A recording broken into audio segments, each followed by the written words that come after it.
Yes, yes. Say this with due respect to this great couple that they seated before, and I want to say that this meeting would not have been possible after God, but for them.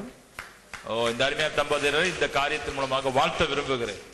Having said that, I would like to make it might look like a strong statement, but I would like to be faithful to God's word wherever I go, and I do not really care about the consequences.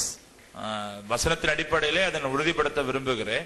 Now I think Angel Akka auntie, she was faithful to the light that was given to her at that point in her spiritual life, and she went ahead and married a nominal Christian.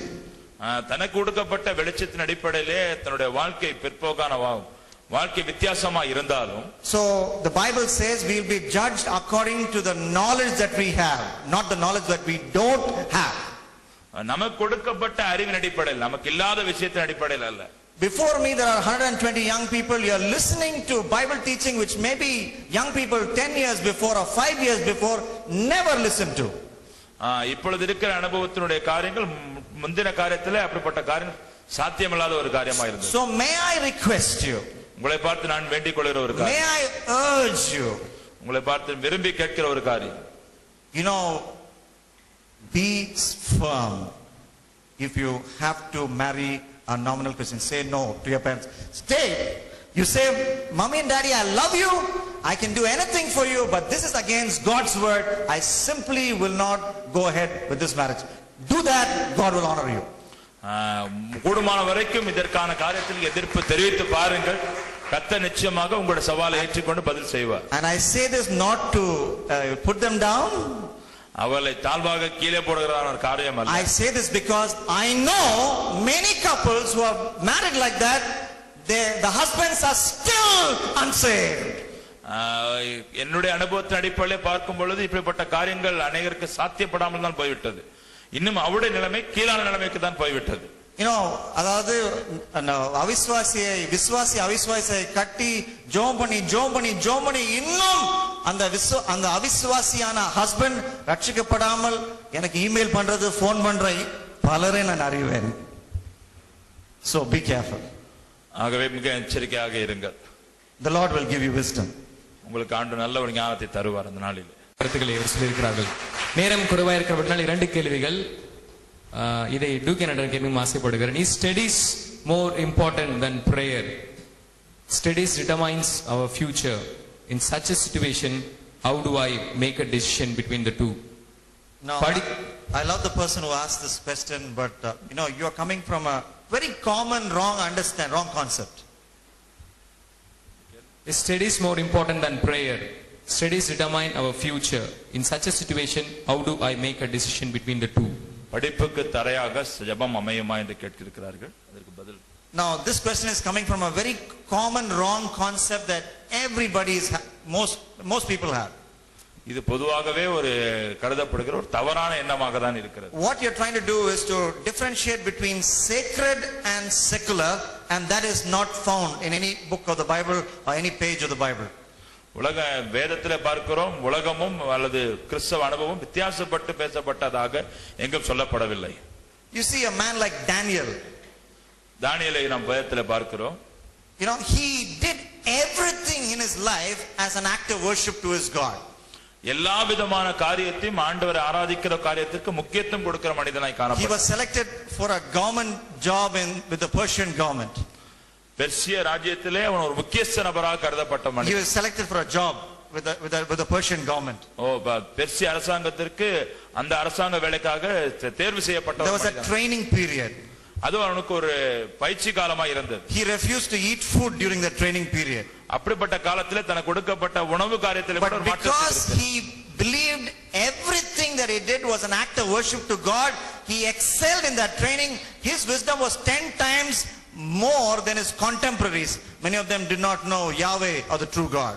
அப்படிப்பட்ட ஒரு பயிற்சி காலத்திலும் தேவனுக்கு கொடுக்கப்பட்ட முக்கியத்துவம் 10% 10 மடங்கு அதிகமாகவே அவருடைய வாழ்க்கையினுடைய முறையில வித்தியாசப்பட்டதை அங்க பார்க்கிறோம். And when he finished office, when he came home, தன்னுடைய வேலை அளவுல முடித்துவிட்டு வீட்டிற்கு வரும் பொழுது, when he prayed, அவன் ஜெபிக்கிறான். His heart, soul, mind was in that prayer. அதனுடைய சிந்தனையில் எண்ணங்களும் அந்த ஜெபத்தில் தான் இருக்கிறது. Read Daniel 9, you see how he intercedes for the country of his birth. He puts himself along with the country and he prays out of real burden and real passion. தானியேல் 9ஆம் அதிகாரத்திலே அவன் ஜெபிக்கிறதனுடைய தாக்கத்தை குறித்து வாசிக்கிறோம். தன்னை குறித்தும் தன் தேசத்தை குறித்தும் தன் இனங்களை குறித்தும் ஆழமாக கருத்தாக ஜெபிக்கிறதை குறித்து பார்க்கிறோம். Your prayer and profession are both important. ஜெபம் எல்லா காரியத்திலும் முக்கியத்துவம் வாய்ந்ததா இருக்கிறது. Your supplication and studies are important. உங்களுடைய ஜெபங்களும் உங்களுடைய படிப்பும் அவசியமானதாக இருக்கிறது. So everything that you do as an act of worship to the Lord. எல்லாவற்றிற்கும் முதன்மைப்படுத்த விதமாக தேவனுக்கு இடம் கொடுங்கள். So there is no demarcation. This is secular, this is sacred. That is not there in the Bible. இது படிப்பு சம்பந்தப்பட்ட ஒரு காரியம், இது ஆவிக்குரிய அனுபவம் என்று சொல்லி வித்தியாசப்படுத்தாதீர்கள். நல்ல ஒரு பதிலை கேட்டோம். கரங்களை தட்டி நிறைய பேருக்கு புரிஞ்சிருக்கும்னு நினைக்கிறேன். எத்தனை பேர் புரிஞ்சிச்சு? ஓகே, அடுத்த கேள்வி. இது நிறைய பேர் எழுதியிருக்கிறாங்க. நான் ரட்சிக்கப்பட்டு இருக்கிறேன், என்னுடைய வீட்டில் என்னுடைய பெற்றோர்கள் ரட்சிக்கப்படாத ஒரு மாப்பிள்ளையை செலக்ட் பண்ணி இருக்கிறார்கள், நான் என்ன செய்வது? என் மனதை நெருடுவதாக இருக்கிறது என்று நிறைய பேர் இருக்காங்க. It's open question for the panel. I'll start with Sister Angel.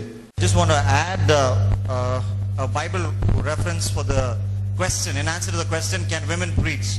In Joel 2:28, the word of God, the Bible says, your sons and daughters will prophesy, which means sex no bar when it comes for ministry. Sex no bar when it comes to ministry. So why did Paul write like that to that church? Because in that church, when the message was going on, there were some women who loudly interrupted. So Paul had to tell those women not to interrupt the service and ask questions to the husbands at home.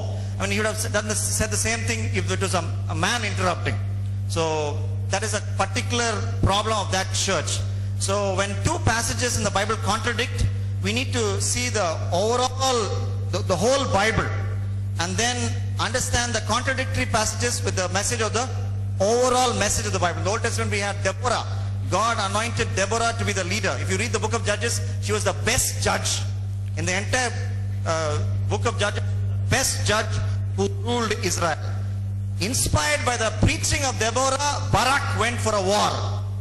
And he said, if you don't come, Deborah, I won't go for war. So that her preaching and her leadership was so dynamic, it inspired even a man. Okay, so we need plenty of women preachers. You know, half of Indian women, half of India's population is women. So women will understand, one woman will understand another woman's mind best. So we need tons, truckloads of women preachers. வேதத்தின்படி யோவேல் தீர்க்கதரிசன புத்தகத்தில் வாசிக்கிறோம், உங்கள் குமாரரும் குமாரத்திகளும் தீர்க்கதரிசனம் சொல்லுவார் எழுதப்பட்டிருக்கிறது. ஆகவே அங்கே ஆண் பெண் என்ற வித்தியாசமான காரியங்கள் சொல்லப்படவில்லை. அங்கே வயது வித்தியாசம் இல்லாதபடிக்கு தேவனுடைய ஊழியத்தினுடைய பகிர்மானம் அங்கே தெளிவாக சொல்லப்படுகிறது. ஆனால் அப்போஸ்தலனாகிய பவுல் அந்த சபையினரை குறித்து சொல்லும் பொழுது, பெண்கள் பேசாமல் இருக்க வேண்டும் காரியத்தை உணர்த்தும் பொழுது, அவர் பேசிக் கொண்டிருக்கும் பொழுது பெண்கள் அங்கே உரத்து சத்தமாக காரியங்களை எதிர்மறையாக தெரிவித்தனாலே அந்த சபையினருக்கு அப்படி சொல்லுகிறார். அது எல்லா இடத்திலும் பொருந்தாது. வேத வசனத்தை நான் படிக்கும் பொழுது முரண்பட்டு படிக்க வேண்டிய அவசியம் இல்லை. முழு காரியத்தையும் ஆராய்ந்து படிக்கும் பொழுது தெளிவான பதிலை நாம் பெற முடியும். அதே போல நியாயாதிபதிகள் புஸ்தகத்திலே தெபராளுடைய அந்த தலைமைத்துவத்தை படிக்கிறோம். ஒரு பெண்மணியாயிருந்தாலும் அவள் கொடுத்ததான வார்த்தைகள் அங்கே பராக் என்கிற ஒரு வீரனை எழுப்பிற்று. அவன் மூலமாக தேவன் ஜனத்திற்கு ஒரு ஜெயத்தை உண்டாக்கினார். ஆகவே பெண்கள் தேவனுக்காக எழுந்து ஊழியம் செய்வது அவசியமான ஒரு காரியமாக கருதப்படுகிறது.